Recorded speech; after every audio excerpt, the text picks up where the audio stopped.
Across the vast lakes of the northern United States, where the water's surface looks calm and peaceful, and where communities have relied on fish, shellfish, and clean, clear water for generations, a silent threat is spreading.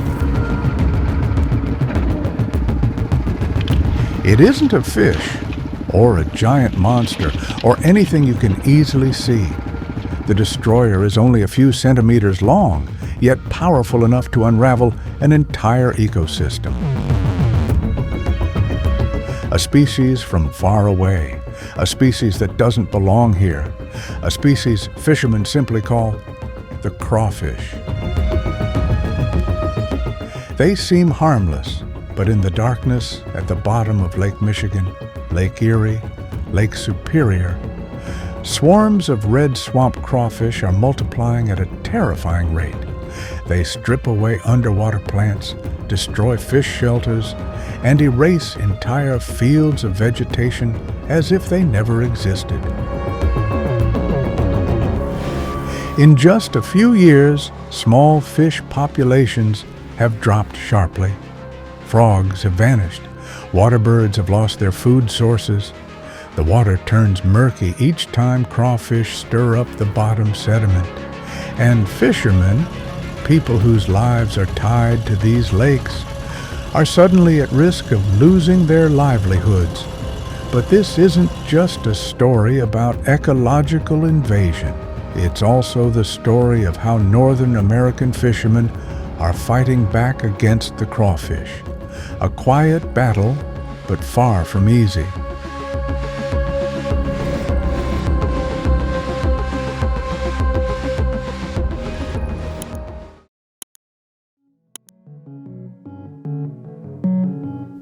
To understand why crawfish became a nightmare for northern fishermen, we have to return to where everything began, the American South, where Louisiana's swamps turn red every summer, where dripping water mixes with the spicy aroma of Cajun boil pots bubbling day and night.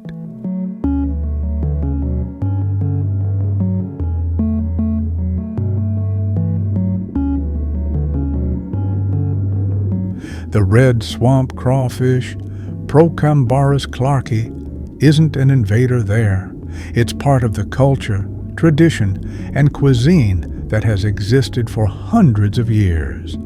They are born in warm water, grow in soft mud, and end up on plates during festivals, family gatherings, and in the livelihoods of thousands of people.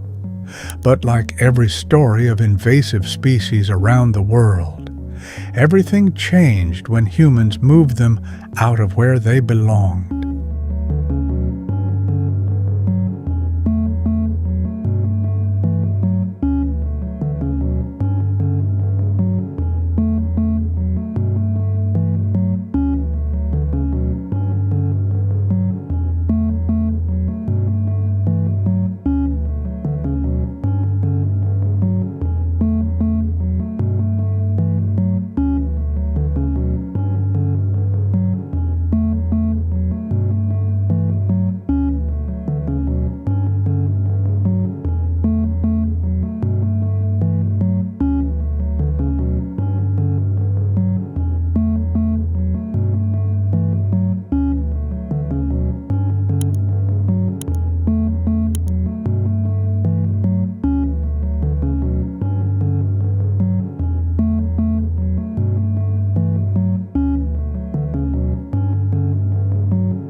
Some people brought them north as a novelty food. Some used them as bait.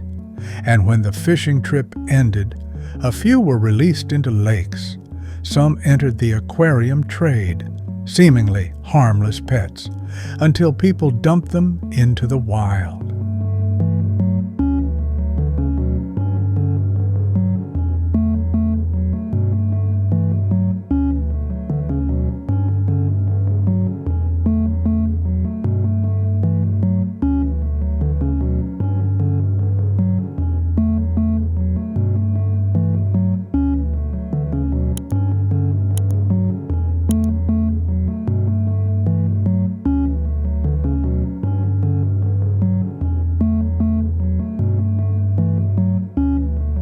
No big fish is used to hunting them. No water bird is adapted to catching them. No native crawfish species can compete with their aggression. And so, from a few dozen, they became thousands, then hundreds of thousands, then spread through canals, ponds, and rivers that feed into the Great Lakes. From a Louisiana culinary icon, the crawfish became one of the most dangerous invasive species, now banned in most northern states. But bans and warnings don't stop them, because once nature loses balance, it rarely resets on its own.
When they reached the north, they didn't weaken.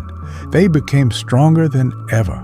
A female crawfish can carry 400 to 600 eggs at a time, and she can do this multiple times a year, regardless of weather.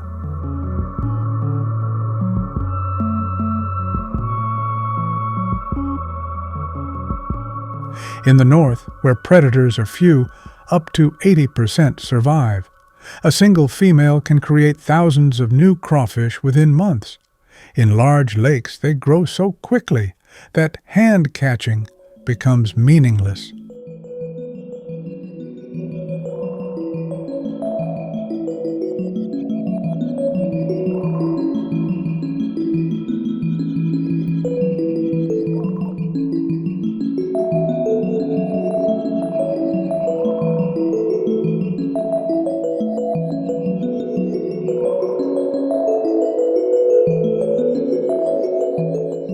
When crawfish start spreading, the damage isn't limited to empty traps or collapsing shorelines. Their destruction happens quietly, slowly, but deeply, enough to transform bodies of water once known for stability. Native species, used to northern stability, can't adapt. Local crawfish lose every confrontation. They're smaller, weaker, and far less aggressive. Eventually, they vanish from many waters entirely.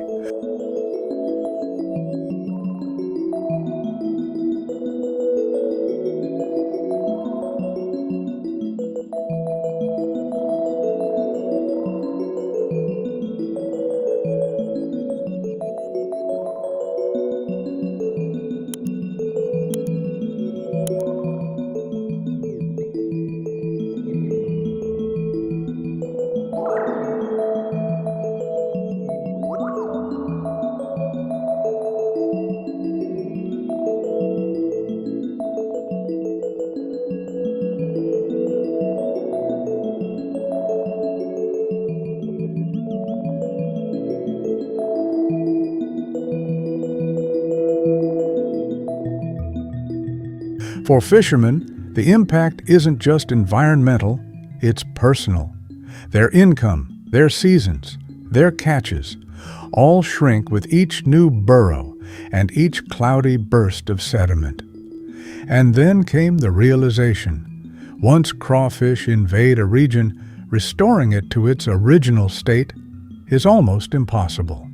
Scientists call this the irreversible threshold. Fishermen call it simply losing everything.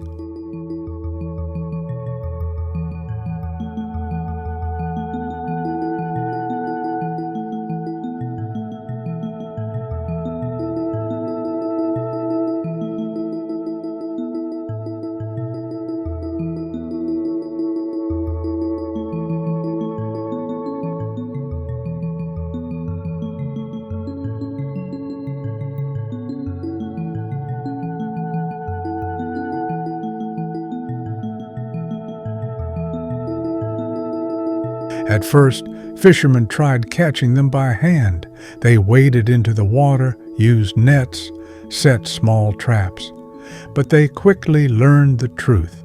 Catching dozens a day is like trying to empty a lake with a cracked bucket. For every crawfish caught, hundreds more hatched under layers of deep mud. So they changed strategies.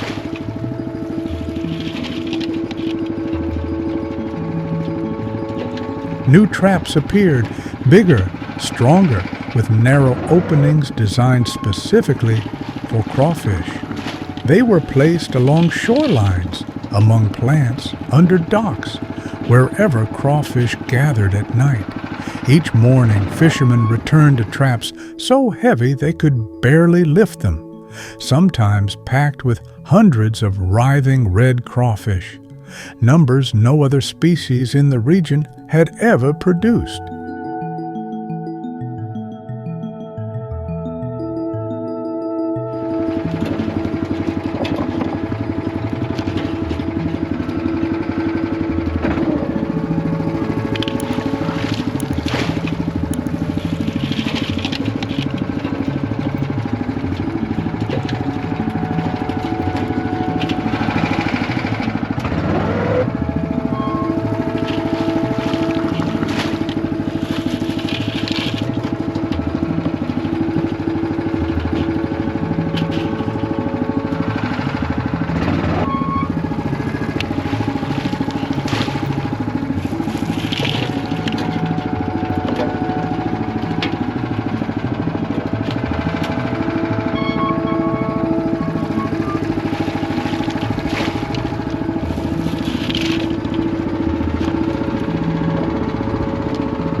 While many places see invasive species as threats that must be completely eradicated, people in the northern U.S. see things differently. If they can't eliminate crawfish, why not make money from them? The idea started with a few Michigan fishermen. When traps brought in hundreds, sometimes thousands, of crawfish a day, they realized these weren't just biological waste. They were a resource, the same resource that southern states built a multi-million-dollar industry on. So they tried something. You want to throw stuff like that out, but that's, you look at the tail meat.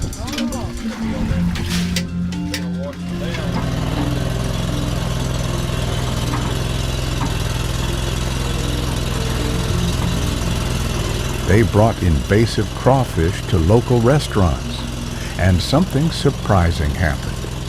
Chefs immediately saw the potential. The crawfish from northern lakes tasted almost the same as southern crawfish.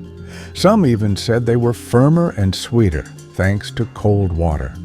Within weeks, the first menu items appeared: Great Lakes crawfish boil, invasive crayfish Cajun style, northern red crawfish platter. In some areas, fishermen went further.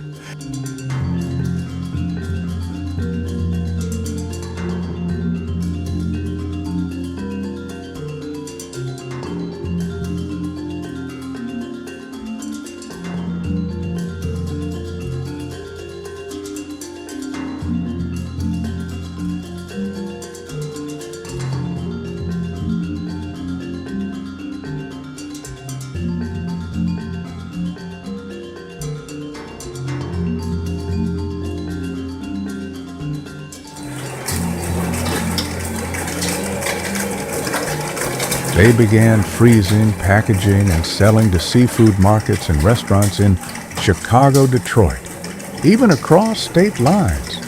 This small-scale industry provided steady income for many families. Some young people, once driven away from fishing by unstable earnings, returned, not to catch fish, but to catch the very invader that ruined everything. Local businesses soon followed with new products: peeled crawfish meat, crawfish sausage, étouffée sauce, everything labeled invasive species product, delicious, and helping the environment. What once seemed like a conservation effort from modern Europe became a common product across America's lake regions.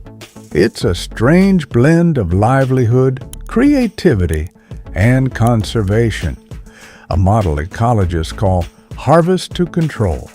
But for the locals, they describe it more simply: turn the problem into profit.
The crawfish, even as an invader, is a powerful reminder that nature never stands still.